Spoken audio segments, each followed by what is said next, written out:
Okay, so your homework today, now that we have our ideas, the ideas are percolating, they're cooking in your heads, and you guys wrote your introduction stuff, right? So we've got the basic introduction. We are missing a thesis. The thesis is your main argument. Now, I'm going to demonstrate this on topic 1 because most of you guys are doing 2 or 3, and I'm not about to just feed you an answer here. So we're going to do topic 1. Do you guys remember what topic 1 is? Yeah. Topic 1 is bing bong, not printed.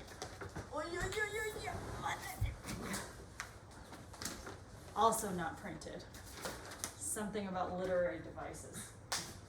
Hold, please. Oh, that's a computer. That's not it. Okay. Topic 1 is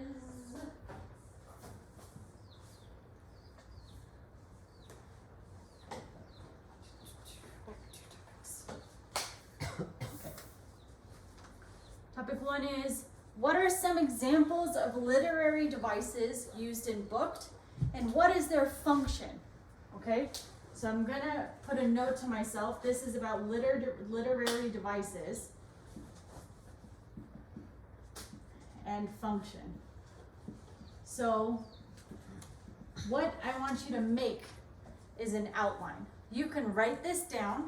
You can make a new document, or you can use the document that I gave you and just empty it out, okay? But I'm just gonna write one, as if I'm writing one from scratch. For this, the goals for your homework are to identify quotes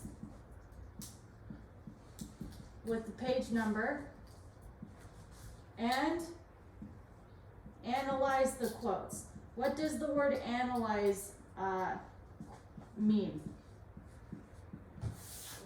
Yes? To look for the evidence.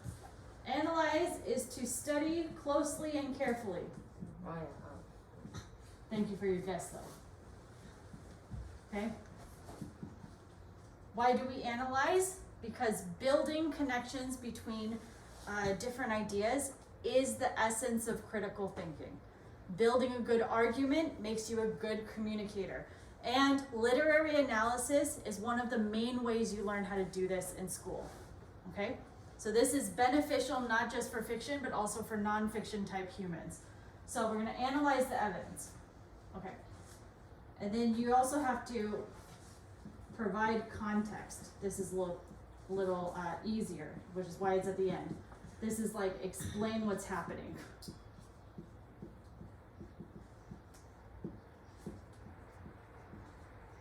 So I'm going to do one body paragraph.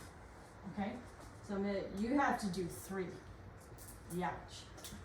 So body paragraph 1. You don't have to write that. You can write paragraph in your actual one. So body paragraph 1.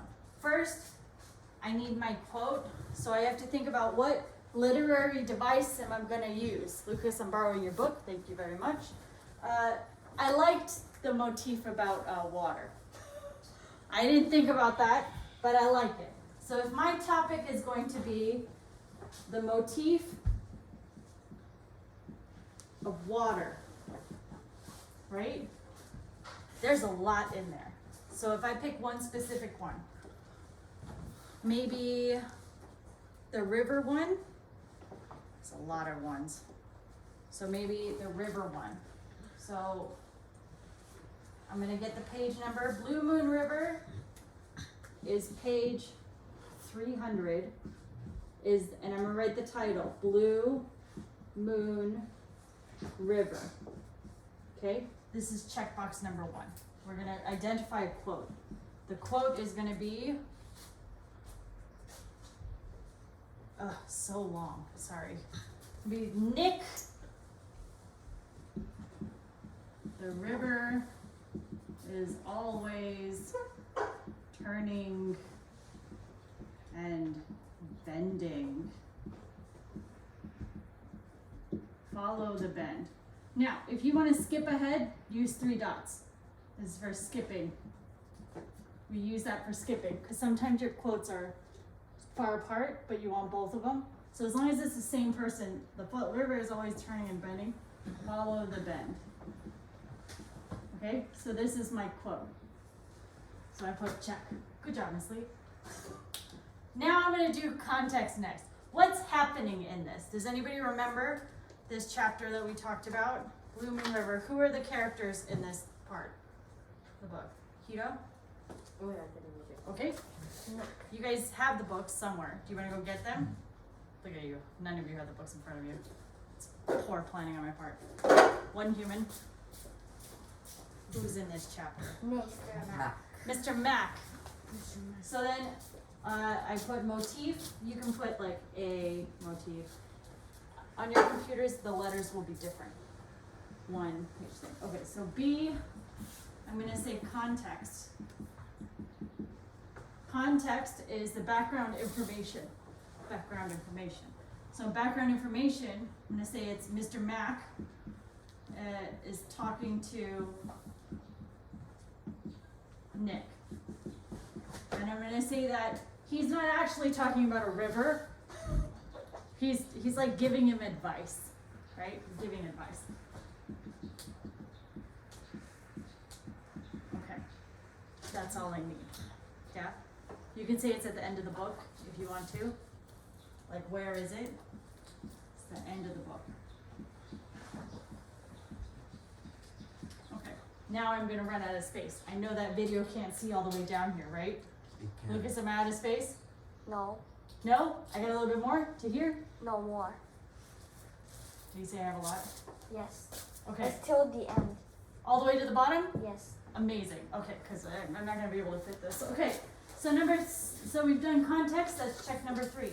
Analyze evidence. This is the part where you might not get this on your first try. I want you to try this, okay? So analyze is, like, what does it mean? Why is it important? This is the third box on your prep boxes, okay? What does it mean? Why is it important? This is the function. What's the function of the literary device? This is the analysis for this question, okay? So why is he using it? So first of all, I'm going to say,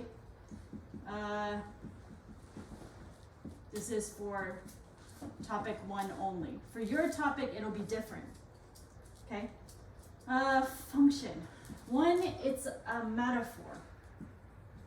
It is a motif, because it keeps coming up, but it's a metaphor. I would say, and what do you guys think the river is? It's not an actual river, right? She's not saying, like, let's go camping, Nick. So what does the river represent? What is he comparing the river to? Any guesses? Yeah. Nick's life. Life? That's good enough. Good. So the river is life. You're comparing the river to life. Now, how is the river like life? The river and life are not the same even categories of things. So we got to look at the rest of it. It is turning and bending. So if life is turning and bending, what does that actually mean? Like it's always changing. Good. So then the river is life. So then we're going to go to the next one. Oh God, why am I writing in this color? So the turning and bending means change. Okay, let's break down the last little teeny tiny bitty witty. Follow the bend. What does that mean? Follow the bend. The bend where? Bended life. What does that mean? So we have turning and bending. You guys, this is a Pocahontas thing. If you guys saw the Disney movie Pocahontas, there's a whole song about this. It's called Just Around the River Bend, and it's incredibly catchy. It's an earworm. So then Pocahontas is like, just around the river bend. Oh, I wish I wasn't recording this. So then she's also using the same metaphor. Rivers turn like life turns. So are you supposed to fight against the river and go back up the river? No. What are you supposed to do? Just go. Like, go with the flow, right? Just go with it. Does this make sense from Mr. Mac's character? Yeah, he's super relaxed. He's really relaxed. So like this is a go with the flow, which is an idiom. So like maybe like relax. Maybe don't fight it. So Mr. Mack is not saying if the river is turning and bending, you fight your way back up the river. He's saying like just go with the river. Swim along with the river. So relax a little bit. Does that make sense for Mr. Mack's character? Yeah, because the dude is just like super relaxed. He's a librarian. He used to be a musician. This makes sense for him. So then the analysis is here. So what does this literary device do? It tells us what the advice is, right? So it tells us, so the whole thing is the function, is the purpose, is that they're using these literary devices to explain Mr. Mack's advice. Maybe you could argue character, tells you about his character, right? The theme of water here is tied to advice. We're using water for advice. Okay, does anybody have any questions about that? You're gonna have to do this, but for your topic. So your this part, so your topic, the identify your quotes, is the same, identify quotes. Then your context is kind of the same, you explain the context. This part is gonna be your box 3. So on your chart, I've already given you this part. So how is it portrayed in the story? That's like your box 3, that's your analysis. Or how does it help Nick deal with the changes? That's your box 3, okay? Is everybody okay with this? Okay, we're gonna have lunch now. So, what I'd like you guys to do is clean up your stuff. What is that vibrating box thing over there? Look at that thing. It's like Incredibly distracting. You can stop the video now. Go ahead. And then